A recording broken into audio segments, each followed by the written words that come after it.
to go back and watch, review, whatever else, all of our webinars from all of our previous years doing webinars, as well as this year, will all be recorded and saved on our YouTube page. You go to youtube.com, search MyRacePass. It will all be right there for you. So you can find it all on YouTube. Again, I know it's a big bite out of your evening to sit in on these, so I definitely appreciate you doing so. I know with families, whatever else is busy. So we'll try to make this as useful and give you as much information as we possibly can here. I am not muted, Colby, but thank you. So if you do have any questions, type them in the chat. I'll get to them as they come in as best I can. I might save some for the end, but we'll just kind of jump right in here and jump in on the fly. The first thing I have on the docket here for this evening is to take a look at registration. So I'll share my screen here.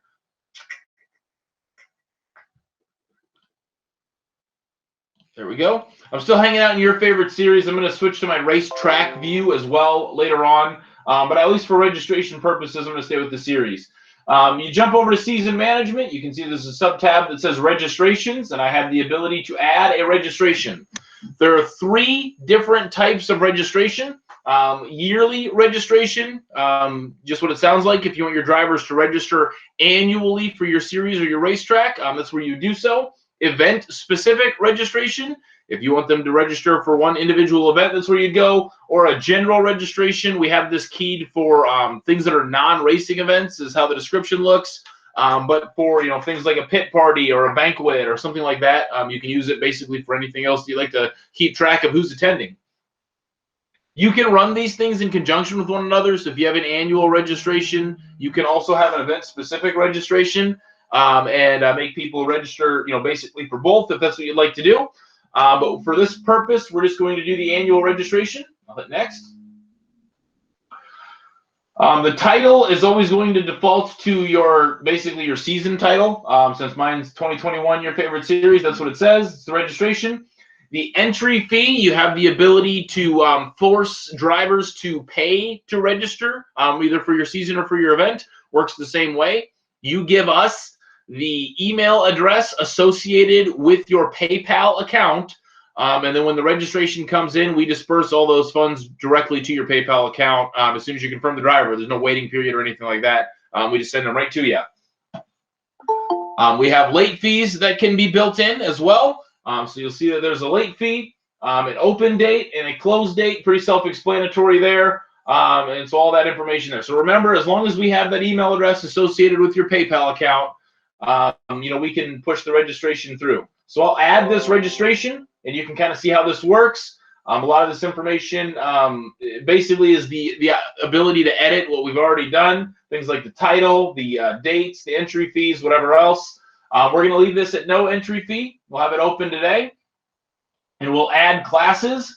Now, for those of you who are working in a racetrack instead of a series, you'll see that the classes that exist here for an annual registration are the same classes that you have in the configuration tab of season management. So when you create a season, you add your classes. Those are the classes you have available to pick from. We'll just dump our 410 sprint car class in here. Perfect. That's active. We'll make the registration active. You can also see down here in your classes, there can be an additional price per class and an additional late fee. We know that if you run multiple classes at your track, you may not charge the same registration fee for every class. You have the ability to use this to create different prices for different classes. I'll also point you to these buttons down here at the bottom.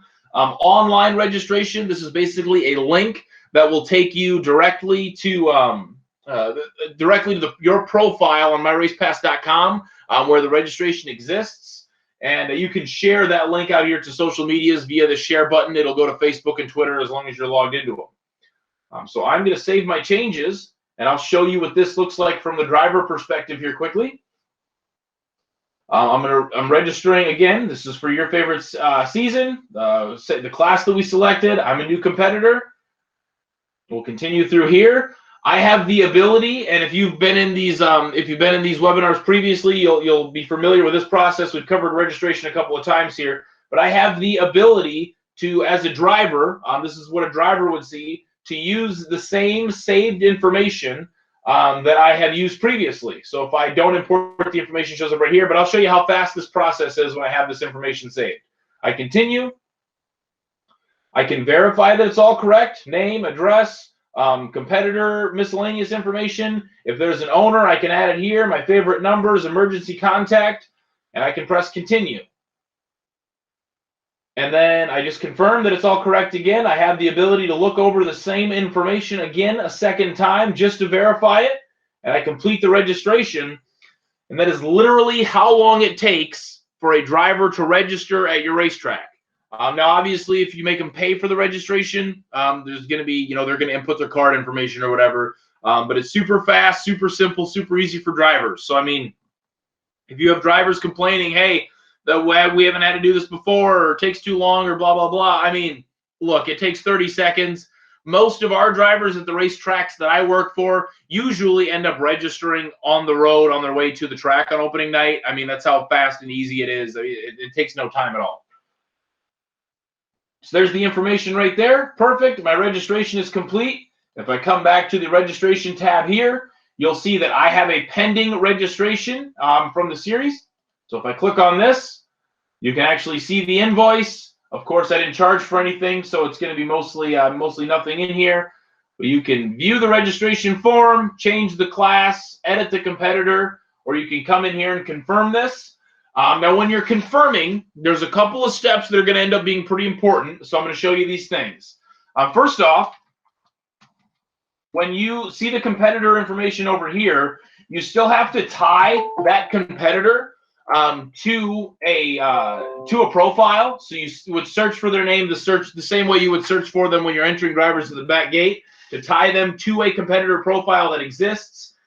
If it's a driver that does not have a competitor profile, you'll see that there's an option for you to create one for them. But we want to make sure that we only use that if this truly is a driver that has not raced before. If they've raced before at a track that uses MyRacePass, they'll have a profile. So you want to make sure that we search for their name to tie it to their profile. You can see via the number options over here, they would have given you their most wanted numbers. So you can enter the number there. Allow duplicate entry, just what it sounds like, the ability for the same driver to enter in the same class more than once. We see that primarily for guys that are registering their own car. And then also if they have like an owner, like a different car that they race for somebody else, sometimes they'll register more than once. That's the option to allow them to do that. And then the has all forms checkbox is something that's brand new. If you have forms that you want them to turn in on paper, invariably outside of MyRacePass, things like tax information or whatever else, you can check that box if they've turned them in, or leave it unchecked if they haven't, and it gives you an indication on whether they've turned those options in. It's just a yes, no toggle. We don't have the ability to keep track of multiple forms. It's just if they turned them in, yes. If they haven't, no. But we'll confirm that. And again, as soon as that's confirmed, if you charge for a registration, those funds are on their way to you via PayPal.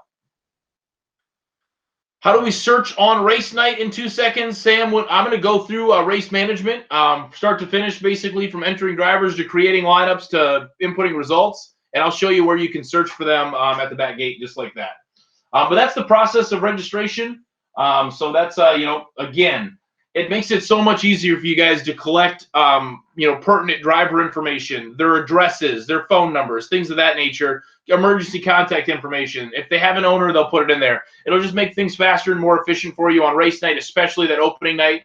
If you have that information already and you don't have to go chasing them down for their address or things of that nature, I would really encourage you to push registration. I'm going to jump around in the order here. I'm going to jump over to lineups and all of our lineup settings that exist.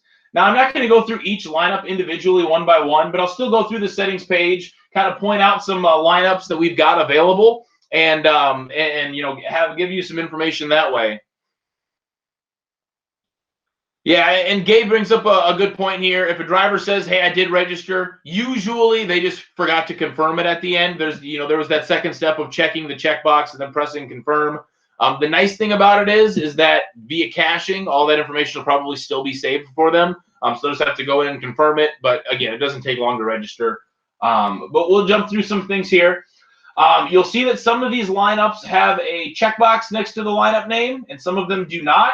If you're going through this list of lineups and you decide, hey, my racetrack is going to use this lineup, check it.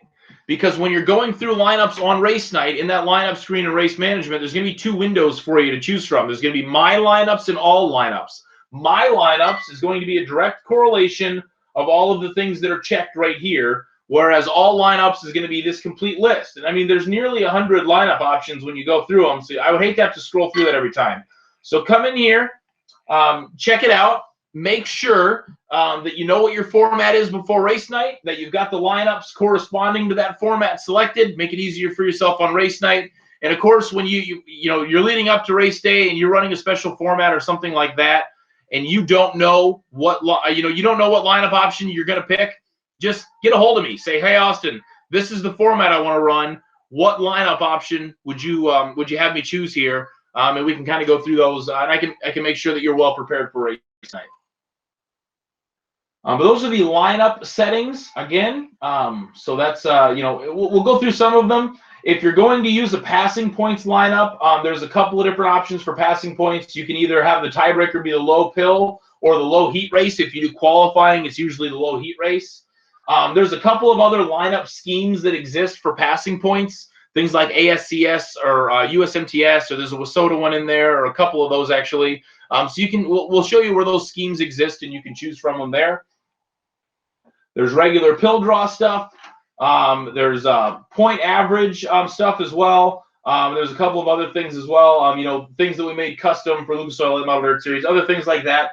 I want to especially point out the IMCA stuff here. And I'm actually just going to do a Control F and search IMCA. There's a couple of things. So IMCA changed their lineup procedures this year. So if you're running IMCA sanctioned classes and they're using their lineup procedures, there's a 2021 point average for features, and there is a pre-2021 point average for features. So they changed how they are doing things. We have created a new lineup, in response to that. So if you're using those IMCA point average lineups previous to this year, come into your lineup settings, make sure you've got the new 2021 lineup settings selected so that you can make sure that you've got what you need for the IMCA lineups. So those are our lineup settings that exist. I'm going to jump into schemes here next. We'll jump into the points and pay schemes. This is another thing that I would really, really encourage you to do previous to your race night. You want to make sure that you got the right stuff implemented in there. If you're going through at the end of your race night, you're trying to enter your points and pay information manually. Look, it's late at night when the races are done. You don't want to be sitting in the booth typing at 24 numbers for every single guy who got all 24 spots in the A main for their points and pay. It takes a long time. You're tired. It's not where you want to be. Put a scheme in advance so in one click you can have that information built out. I'll quickly show you here a couple of things. First, the global or sanction schemes. You can see that there are points championships for all of the IMCA classes for what they do for their sanction points. There are some USRA options in here as well. There's also some passing points options. So if you're going to use passing points, these are the ones that are built in. ASCS, USMTS is in there, some WSOTA in there as well. So there's a lot of sanction schemes in there. So whatever your championship or passing point procedures are, potentially we've already got something in here that's going to work for you. If we do not, and you want to create your own passing point scheme, pretty simple. Add scheme, championship points. We can name it whatever you'd like to name it.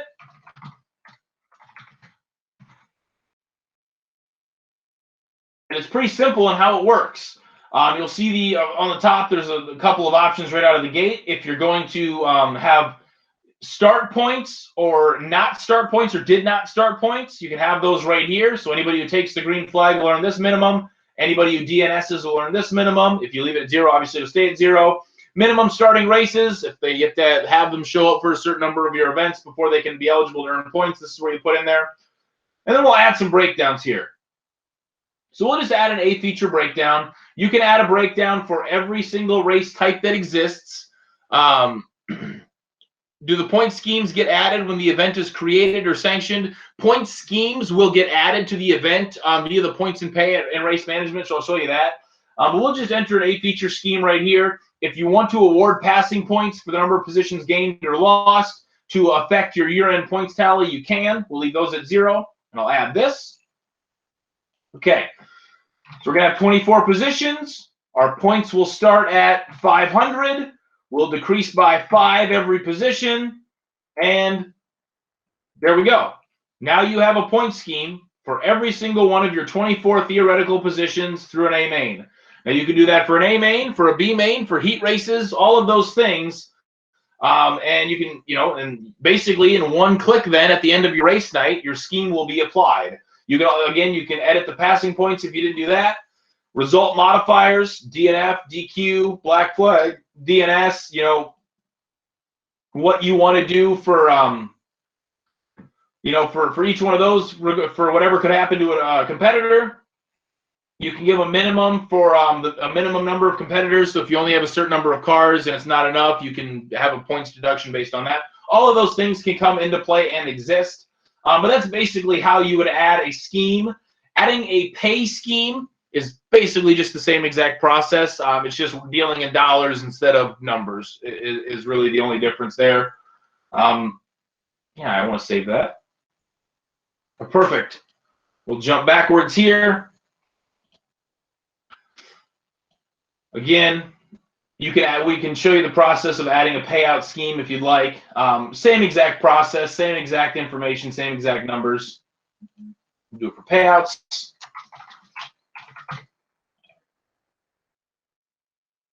Start pay, non-start pay, minimum number of races entered. If we do an A feature, perfect. We'll go 24 positions. 10,000 to win. Excuse me. The program doesn't like those formatting options. So if you put a comma in there, the program won't like the formatting. So just keep it at just the number, and we'll decrease it by, I don't know, $250 all the way down. Add that, and there you can see we've got a pay scheme built in as well. All of these things work the same exact way as points. Pretty easy, pretty simple. Now I can show you how that works at the end of the race night, making sure those things are there. If you did want to add a custom lineup scheme, first I would recommend that you get a hold of us just to make sure that we've got all of our bases covered that way. But if you wanted to add a custom passing point scheme, we'll say that there's 2 points for every position gain. 0.75 for every position lost. We'll add that. And then, of course, you want to add finishing points as well in your heat races. So we'll go, let's see, 10 finishing points, decreasing by 1. And there's your custom lineup scheme. So you would get 10 points to win your heat, 2 points for every car passed, negative 0.75 for every position lost. So you can create your own custom passing point scheme as well. Again, this part of things can get a little bit complicated. So when you want to do if you're thinking about something like your own custom passing point scheme, get a hold of us. Say, hey, this is what I want to do with my race format. Can you show me the best way to do this? Because potentially there could be an easier way. This is a pretty complicated process. But that's basically creating schemes in a nutshell. So one other thing that I'd like to show you here before we go through a race night is adding online tickets. You can see I've got a number of online tickets added already. I'll show you how to add a new online ticket. So you add tickets, that's the first place to go. You select an event. You can either go your current schedule that you've got selected, select other schedules, or go right by race date. I'll just go by date because I know I'm going 5/8 here. Oops, that's in May, isn't it? Find an event. There it is. Perfect. We'll add tickets to this event. There's a number of options for adding tickets.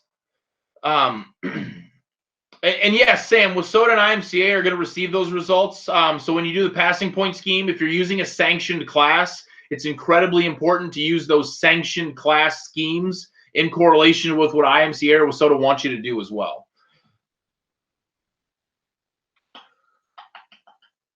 But when we go through adding tickets here, You can set your availability when you want them to go on sale, when you want the sale to end, if there's a pre-sale price, when you want the pre-sale to go to, stuff like that. You can put gates open and race at start, self-explanatory. This is the first option that I'm really going to draw your attention to, this drop-down. If you can select, if you want, in the event that your show is canceled, if you want them to be rain checked for the next event of the same type, which you have the opportunity to select, or if you want those the funds to be refunded to the customers, the people who bought it. That's one of the really nice things about using online tickets in MyRacePass. If you were here for the 5:30 session, you know that how it feeds into rewards. If you can get tickets added to all of your events and get 300 sold on a season, there you've got rewards built up. So that's one reason to use it. But another reason to use tickets through MyRacePass is because of the way we handle the money. When somebody buys a ticket, we handle the transaction, right? You don't have to have your own transaction. We handle the transaction. We send it to you ACH, directly into your bank account. There's a form you fill out ACH. Customers go online, they buy tickets. You sell 400 tickets that night.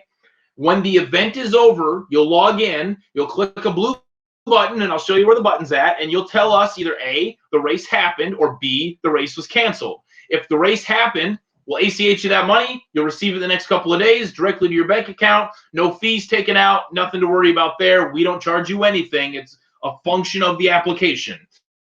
If the race is canceled, we handle the refunds. A lot of folks don't understand maybe what that all entails. But I can tell you, you don't want to be in a position to where you're handling the refunds. All of the work that goes into figuring out each individual customer, figuring out if they paid via card or check or blah, blah, blah, mailing them out, sending it back to their bank account, all that stuff.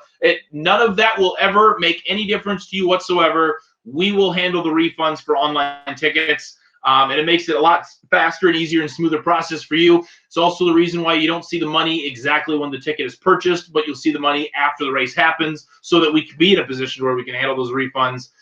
But yeah, I mean, adding online tickets to your event is really, really great. I mean, I've told the story a couple of times in these webinars. I'll tell it again here. The idea behind online tickets is, on average, people are going to bring the same amount of money in terms of fans, the same amount of money to the races pretty much every night. We'll say just, for this purpose, it's $40. I don't know if that's the accurate number, but that's about how much money they bring. So if they're gonna bring $40, you're gonna charge them $20 at the gate. They're gonna have $20 to spend on concessions or merchandise or whatever else. And on average, people spend the money that they've got. If they got cash in their pocket, the studies show, regardless of what kind of entertainment venue they're at, they're gonna spend that money. However, if they bought their ticket months in advance, they've got $40 in their pocket, they're still going to spend that $40, but you're going to make more money off concessions. You're going to make more money off of merchandise. You're going to make more money overall. So it does, and research has shown this, studies have shown this in various forms of entertainment, including short track racing. You're going to want people to purchase tickets in advance because they will spend more money at your racetrack that night. Chris, you're raising your hand. My colleague, Chris Krug, is on. I think he's got something.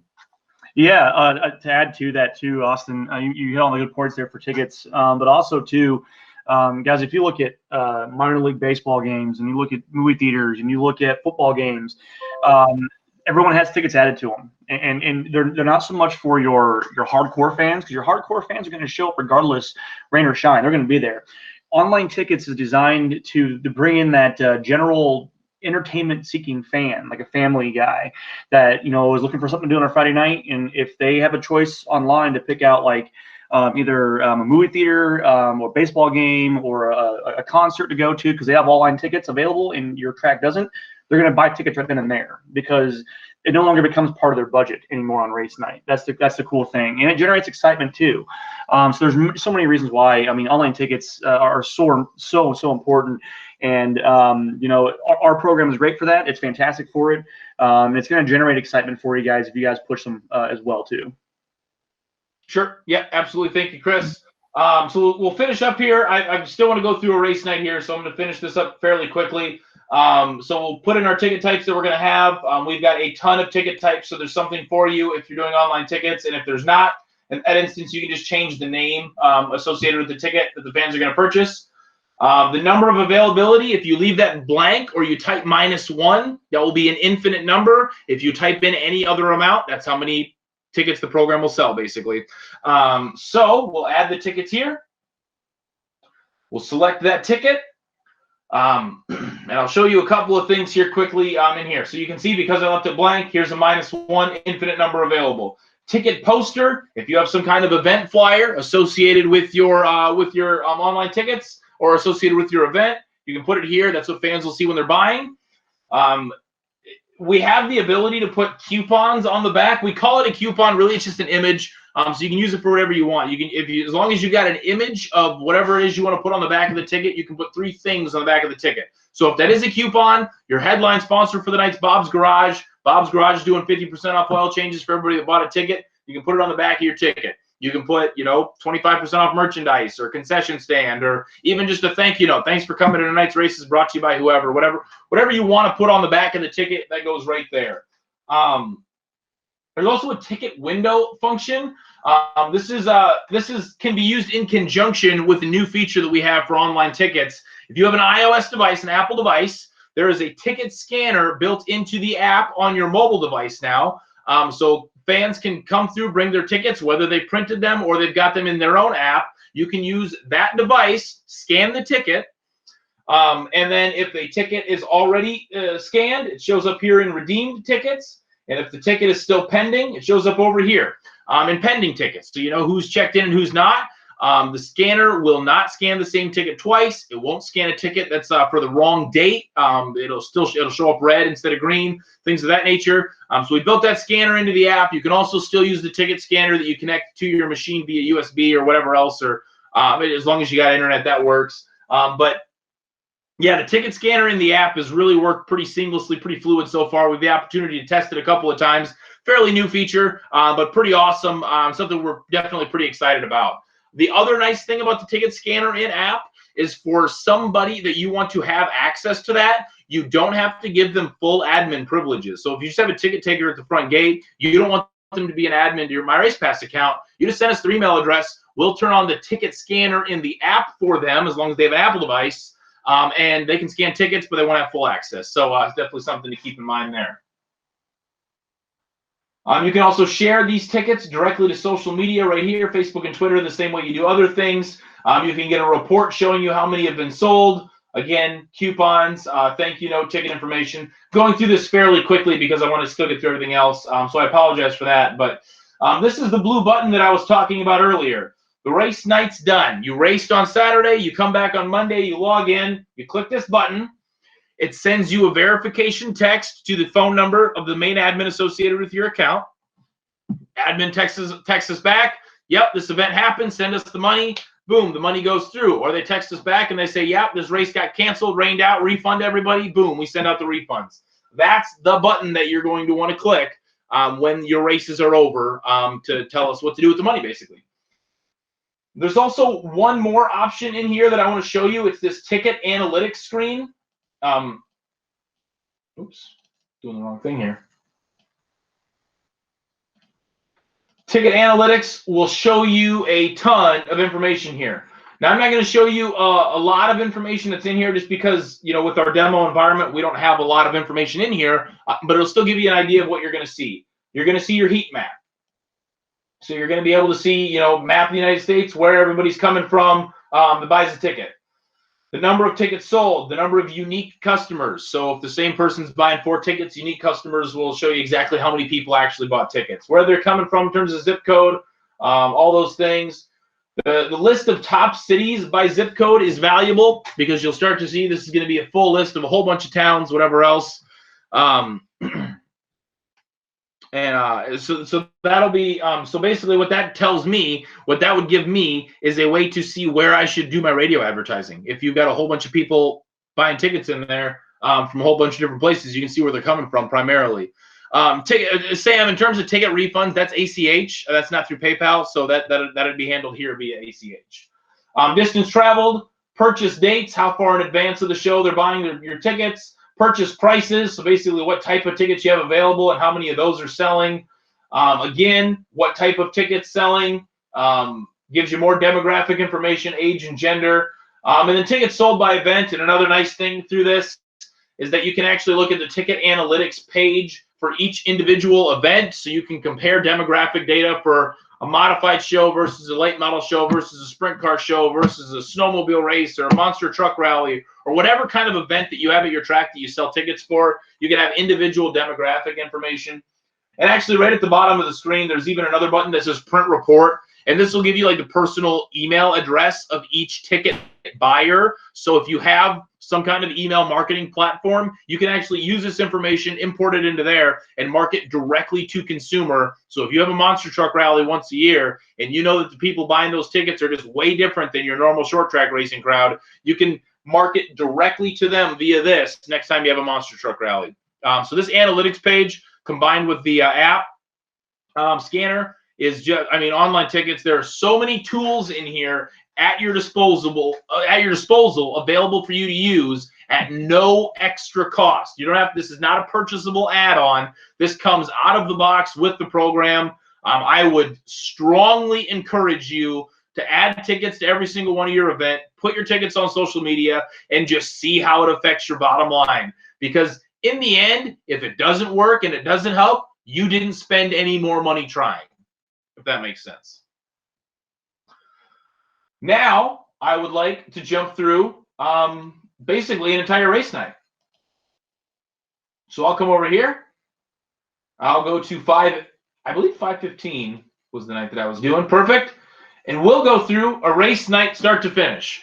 Now, I'm not going to hook up Race Manager or Orbits for this demonstration. I will do that on Wednesday. The early session, I'll do one of the applications. The late session, I'll do the other. So if you use Race Manager or you use Orbits and you want to walk through on how to link those up with MyRacePass, check that out on Wednesday. You can find our, listing those online in terms of what we're going to do on what night. So make sure you check that out. But I'm going to kind of show you some of the other options in here. Actually, so I'm going to focus on the MRP stock cars. I got two classes listed here, but this is going to be all about stock cars. The first screen you'll come to in Race Night Management is Setup. This will give you basically two options: what you want to do with transponders, what you want to do with the pill draw. So I'm going to use transponders and allow rentals, and I'm going to make my pill draw and auto draw. They can pick 1 through 100, and I'm going to save those as default. So every time I do in another event, that's what it'll be. Perfect. MRP Live is where you'll hook up your MRP Live application to your live timing and scoring. So just quickly, this code at the top of the screen is the code that you'll put into the MRP Live application. So your Race Night Manager or your Race Manager or your Orbits basically links to the correct race night in MyRacePass. Send lineups. I would encourage you to not click this button because when you hook up MRP Live, there's a Get Lineups button in that application, and it's a little bit more efficient back-end-wise in terms of data. Best lot view keywords. What it sounds like basically is what it is. If your race name contains any of these keywords in the app, your live timing view will automatically switch from running order to fastest lap. So you can see who's actually the fastest in the types of races that it applies to. Download MRP Live. You can find that application here. Again, I'm going to go through that on Wednesday, so you'll be able to see that there. And then once MRP Live is connected, this connection code right here is what you'll give to your broadcasters. So if you have Dirt Vision or Flow Racing or some other broadcaster like that, putting the races out pay-per-view, you'll give them that code, and they'll have access to the live timing, the scoring information, so they can put the running order ticker at the top of the screen. Moving beyond that, okay, race night ready to go. We've got drivers that want to check into the back gate for our races. How do we do that? Well, if I've got a driver that wants to check in the back gate, basically this is the process. And let me get myself out of all of the lineups and things of that nature so that I'm not worried about that.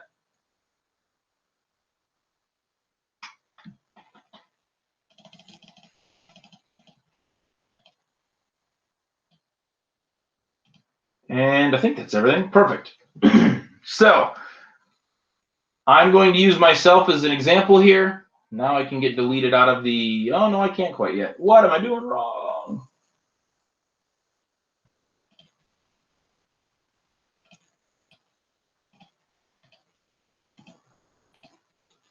That's where it is. Perfect. This probably won't apply to any of you guys because normally you won't run multiple races with the same race night because that doesn't make any sense. Now we can try.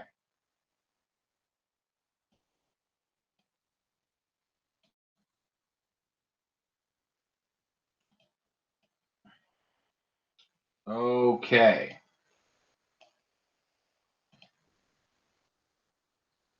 Perfect.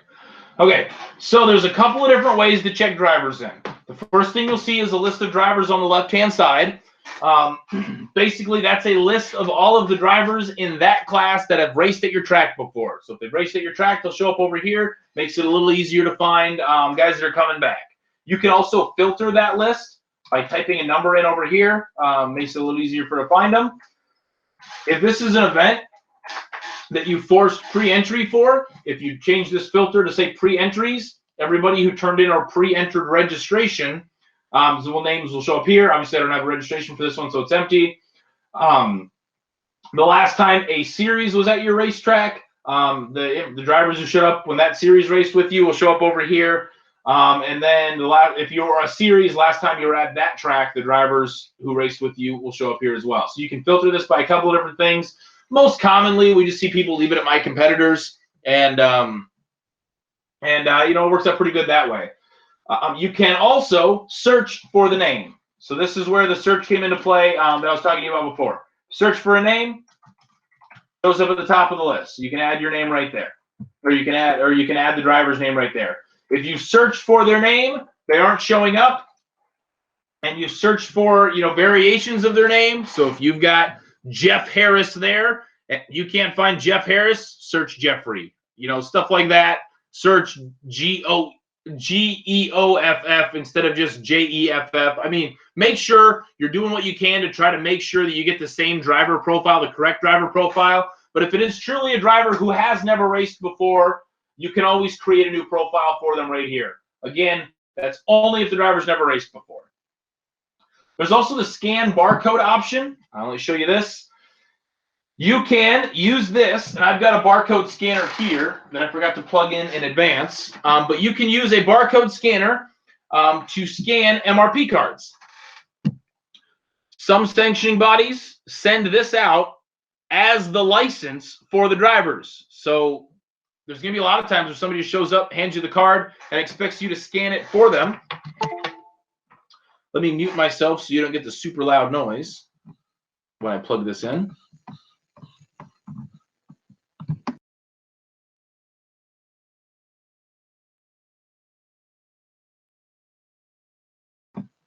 Perfect. Okay, so I've got my scanner here, and this is what I'm going to do. I'm going to scan the barcode.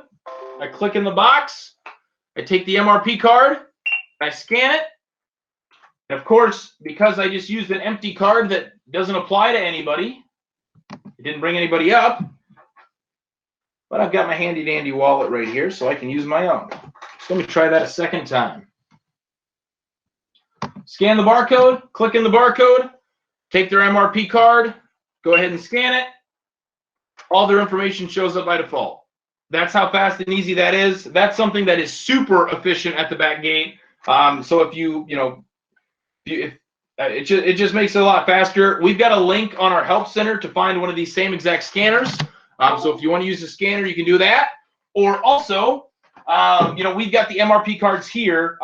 So we can send you MRP cards. But if a driver's claimed their profile and they have the app, they sign into the app with the same email address that is on their MRP account, they can have the same barcode that would be on their card right in their app, right on their mobile device. So I can show you that as well right here. It's just fast and easy and super efficient for you. Oh, I already unplugged the scanner. Well, never mind, I can't show you, but I can at least show you in the app.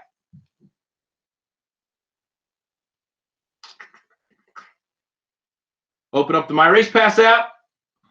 Driver will go to their settings in the upper right, and they will click on MRP cards. And you can see there you go. has the barcode right there. So they don't even need the hard card anymore. They still use them. We still send them out to tracks. You can still assign them, but it is right in the app. So they really only need their mobile device, and they're ready to get checked in for the races. But we'll move forward from there. So these are the options, and this is what you have available when a driver checks in the back gate. If they've filled out any kind of registration with you, their registration will show right here with confirmed memberships. That's where the registrations will show. Remember when we did registration, there was the has all forms checkbox. If they've got all the forms turned in, you check that box. That'll turn into a green check instead of a red X. The address on file, profile, all that information you need. The default number, if you're trying to put in a number that you know somebody or that somebody else is using that night, it'll give you an error. The number's already taken. So I'll just stay with my default number. Perfect. Draws the pill number automatically. Owner information, again, is something that you can show as default, but if you want to search for it, you click this button over here, and you'll be able to see all of the previous owners that this driver has had before. I'll show you in the entry list how to assign a hard card for a driver as well, so I can show you that process. But it'll give you the previous owner information. If you want to create a new owner, you can come over here and click the Add Team button. You can select if the payout's going to go to the owner or not. We'll have the payout go to the owner in this case. Transponder number, if you click in the box, it'll show you all of their previous transponder numbers. And then you can check this box if the transponder is rented. There's actually a report that you can run to show the transponders for every driver and if it was rented or not, so you know who you need one from at the end of the night. And then there's the lineup override field as well. If the lineup override, you can select if it's a rookie driver or something like that. If they want them to start at the back for the heats, start at the back for all races, you can do that here. Let me tell you, this guy's a squirrel, so we're going to start him at the back no matter what. And we'll add that. Once you've got them in the entry list, you can go in and edit a lot of their information over here. You can edit their entry, edit their driver bio. If you put in the wrong driver and you know it's the wrong driver, you can just replace it with somebody else. So if that, you can replace them that way. QR codes, if you've got that special printer to print QR labels, that's nice and easy for the drivers. Prints off a QR label that if you take a picture of with your phone, it brings you right to their profile on our app. So drivers kind of like to put those on their cars sometimes or something like that. And then here's the option that I'll show you right now, assign card. If this driver doesn't have a hard card and wants to have one, if you click assign card, get their email address and phone number, click in there, scan the card, or you can also type in the number that's under the barcode scanner, like what is it, like a 12-digit number. You can type it in if you want to, but you just scan the card, hand it to the driver. And that's really the end of assigning someone a card. And basically, that's how you curate an entry list. Again, this is a web-based application, so you can have multiple people entering drivers at the same time with no issue as long as they both have internet access. No issue at all, and we can kind of go from there. So that's, we've got 10 cars entered. That's for a race. Jump over to the races tab. I would encourage you to use this in conjunction with lineups, and the meaning from that is, and you can assign a card in registrations as well. That's correct, Gay. But that's just how you do it from the entry screen. But I would encourage you to know what your format is going to be before you get to the racetrack. That way, you can have something built out here already. However many heat races you're going to have. I mean, you can always delete one, or you can always add another one depending on car counts. You can always add a B feature. But if you're going to qualify and you're going to use passing points, I mean, just have a qualification in here, have passing points in here. It's easy, it's fast, it's something that you're going to want to do. A couple of other items that I'll point you to here. If you're going to do a passing points format, you're going to want to make sure that you've got the from group bubble selected instead of per race. If it's a regular straight up from, however many cars from the heat race are transferring on, then you would go per race, and you can select how many from the heat race. If you're going to do passing points, then you're grouping all of the heats together into one, and you're transferring however many you want to the A feature from that group as opposed to per race. So we're going to do passing points here just for tonight. So I'll select from group. All of them are going to go to the A feature. If you were running a B main, you could select how many you wanted to go to the A, and then everybody else to the B, or even a C main or something like that. And down here, the A feature, if you really want to be crazy and wild, you can start them 3 wide if you want to. Crazy and wild, I know. but the option is there for you. So we'll save that. We're going to run 4 heats in an A main. We'll jump over to our lineups. Number of different ways to create lineups here. You can either select the race you want, click the driver's name, it brings them to that race in the order that you click on them. You can do the same thing by typing their number into this box here, bring them over that way. Once you've got drivers in a race, you can actually click and drag to change the order. Those are all the ways to do lineups manually. If you want to do them manually, pretty easy, pretty straightforward. I don't want to do them manually. I want to do them with a lineup scheme. So you can see my lineups and all lineups like we talked about previously. My lineups will show you the things that you selected when you were in settings. All lineups will show you all of the lineup options that exist in the program. If you want to mess with your settings, you can. It's right here. But again, definitely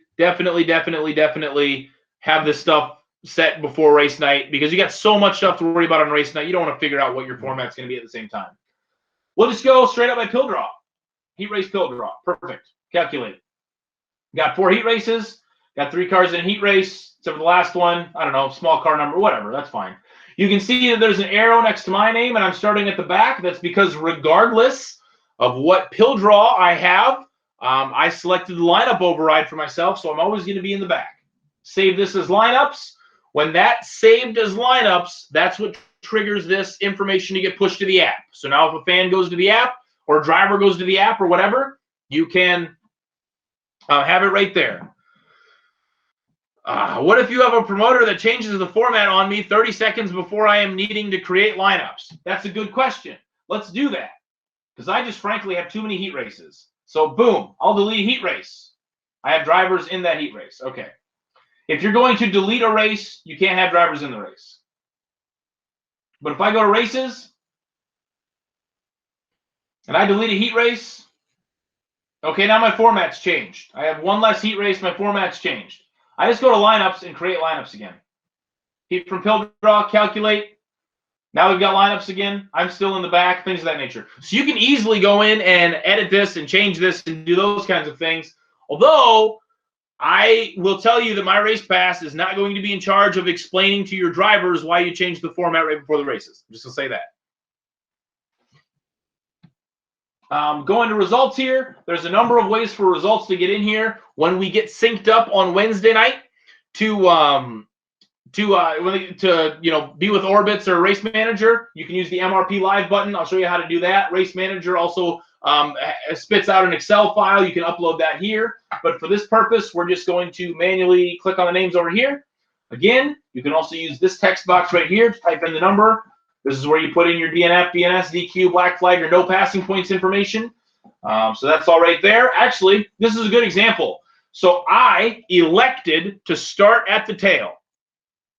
For that reason, I shouldn't get passing points. That's kind of cheating to pick to start at the tail on purpose, and then, yeah, I should get passing points. No passing points drop down, no passing points there. Now we'll save this as completed. That's pushed to the app. I didn't get extra credit for passing people when I wasn't supposed to be at the back. And we can just kind of go from there. So we'll go through each of our heat races here, put in our results, save all of these as completed. Perfect. We're done with this. Now it's time to line up our A main. I want to show you something here. Because this is passing points, we want to use a lineup calculation that's titled Heat Passing Points. We'll use the pill draw as our tiebreaker, but we're going to do heat passing points. Now, depending on what passing points procedure you've selected and added to your account, you might have nothing to choose from because you've only added one, or you might have a lot. You know, I've selected a lot of them, so I'll use ASCS, for example, here. Calculate those. Now we've calculated this based on passing points. 2 other options that I'll show you. If you're going to invert the top however many cars you want to invert, you can do that here in the lineup option screen. So if I wanted to invert 4, I would just click 4 right there. Or if you wanted to redraw on the front straightaway, you can do it like this. So if we're redrawing our top 4 for the A feature, you can either redraw one at a time for each driver using this button. You can redraw them all at the same time, or you can manually type something in. So if the drivers are standing on the front straightaway and they are, drawing from the back of Frisbees or a poker chip or whatever else. Your driver draws a 2, type in a 2. Next guy draws a 3, you know, you can type in a 3, so on and so forth. What do we got left? 1 and 4. Perfect. So you can redraw them that way. We'll save that. There's our redrawn lineup, so you can see what they redrew and all of those. Save those as lineups. Go to results. Put in our results for the end of the night. Save is completed. We've run a race night, start to finish.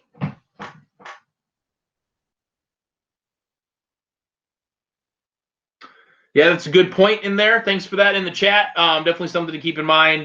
You know, different tricks of the trade using passing points. Make sure that you adjust the lineups if a driver didn't make it out for the heat race. You know, if he didn't make it out for the heat and 3 other cars wrecked, he might get finishing points that he doesn't deserve or something like that. So definitely keep that in mind and remove that driver from the lineup if he's not making it out on the track so it doesn't mess with your points tallies. Those are the things that are all said and done. A couple of other things I'll show you here in results. There's a share button right here if you want to push the results to social media, Facebook and Twitter. There's a media format here, which gives it to you in text. I use this for both lineups and results for things like post-race press releases. So you're writing a news recap, a news article about the race. I come in here, I copy the results, and I just paste it into the bottom of the press release. Makes it look more official at the end. That's what I use media format for. Points and pay at the end of the night. This is the last step for every race night. This is where you'll put in your schemes. So remember, I created some schemes. I'll calculate those schemes. You'll be able to see that the schemes were automatically put into this box and automatically put into this box for points and pay. There's an adjustment field here as well. So if you wanted to, you know, add 100 points for the guy who got first for whatever reason, and you wanted to dock 25 for illegal driving or something like that, you can go ahead and save that. You'll come up here to the top to the event totals, and you'll be able to see the adjustments that you've made as well there. So you can make adjustments. Let's see, yeah, 150 plus 100. So Biff Beef should get 250. Yep, there it is. Perfect. We're good to go there. So these are things to definitely keep in mind as well. You can add points or pay for every event type you run: features, heat races, B main, show up points, all of those things, qualifying if you want to. Anytime cars are on the track, you can put stuff in there.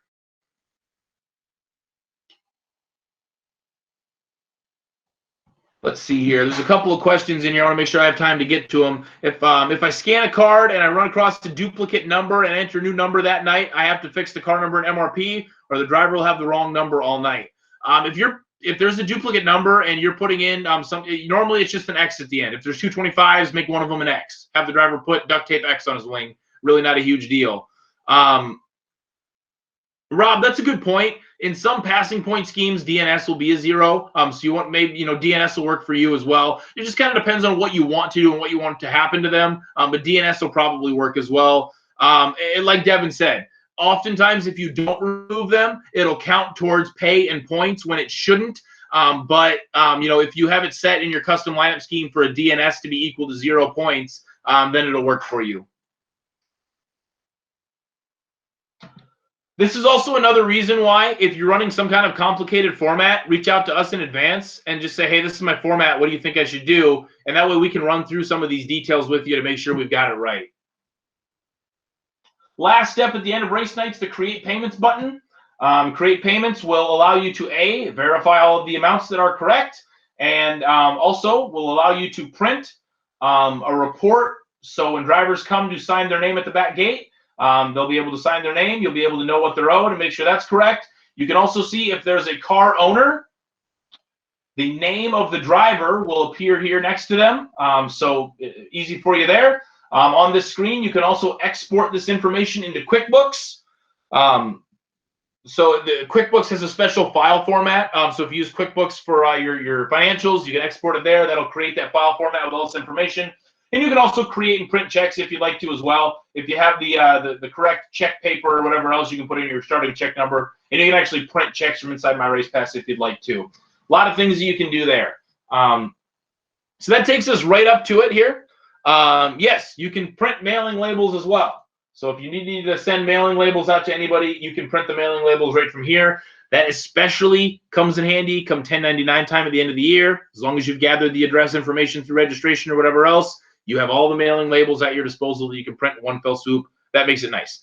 That's a lot of stuff. There is a lot of stuff in this webinar, so I appreciate you taking the time to look at it.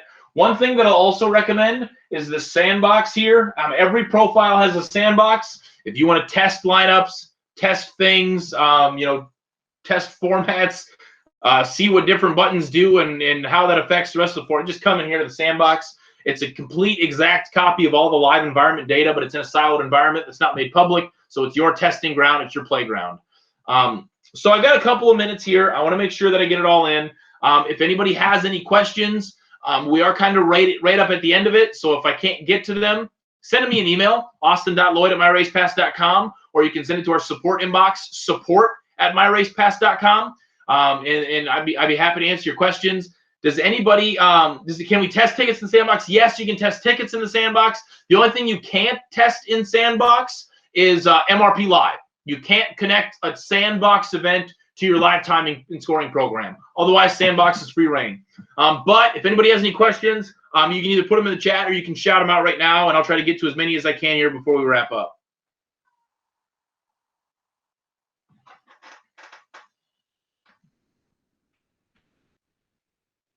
Yes, you can test payments as well in Sandbox. If you create payments in Sandbox, it obviously won't apply to the live environment 1099 report or anything like that.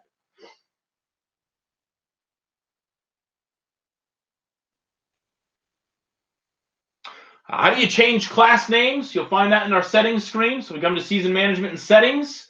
There is a setting called Manage Classes where you can change class names. This comes in handy in two different circumstances. One, if you have a class sponsor, Bob's Garage Street Stocks instead of the Street Stocks or something like that. That way you can add the class sponsor.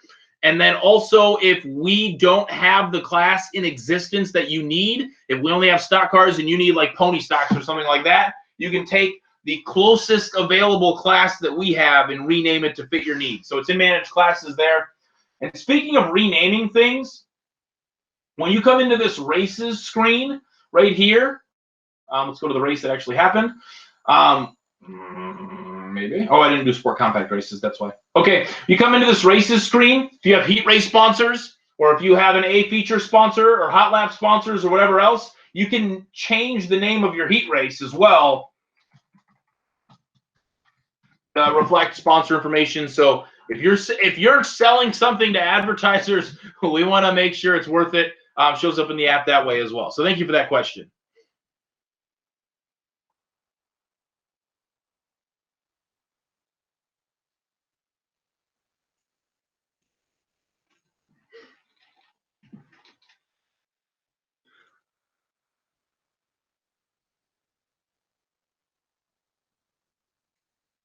Yeah, one thing to keep in mind in that is that if you're a series or you have a series coming in and they have their own class name overrides in place, it will take your racetrack class names as precedent. It will not use the series ones by default. So that's something you might have to get in touch with the series about and make sure that that works for them or something like that, because they're obviously going to want their advertisers mentioned as well.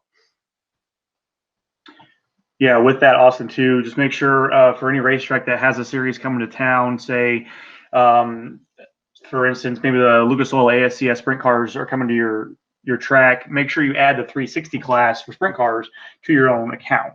That way, they'll be able to add your classes there. If you don't, you might get I think there's a message that pops up there or something like that, like a missing class for this is found. So it takes 30 seconds. Just go ahead and add it, and then they can take care of the rest from their end. They'll score the race in their own account for you guys too. And actually, I think the name override, Austin, I believe it will appear on there for them. So if a series comes in and it's labeled like John's Body Shop Hobby Stocks, and it's the series, and you have the Hobby Stocks too, but you don't have a name override on your own, then theirs will take it. But if you have your own name override, then I believe that's where that comes in at.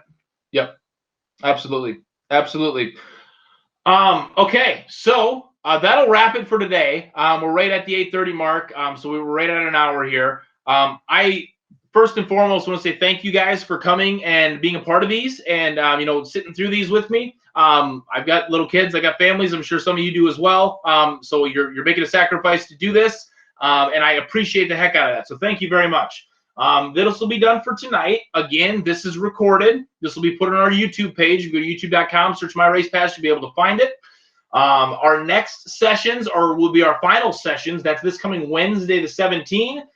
So make sure you go to MyRacePass.com. You can go to products and services for promoters and look at our training page there to see what's on the docket for those two. But again, thanks for coming. Again, the WSOTA code. Yes, thank you for reminding me.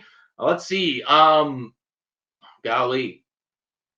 Okay, so we'll follow up with this. A couple weeks ago, I asked what should I get my son for his birthday. Here's what I got him for his birthday: a bike. So the WSOTA code is bike. Send me an email and with your name, with your racetrack name, and the word bike, and we can give you credit for attending for WSOTA. I can get that information to Callie for you. Until then, guys, thank you so much. Send all your questions to support@myracepass.com. We can get them answered. And, you know, we're right close to racing season here, so I hope everybody has a good season. Thank you.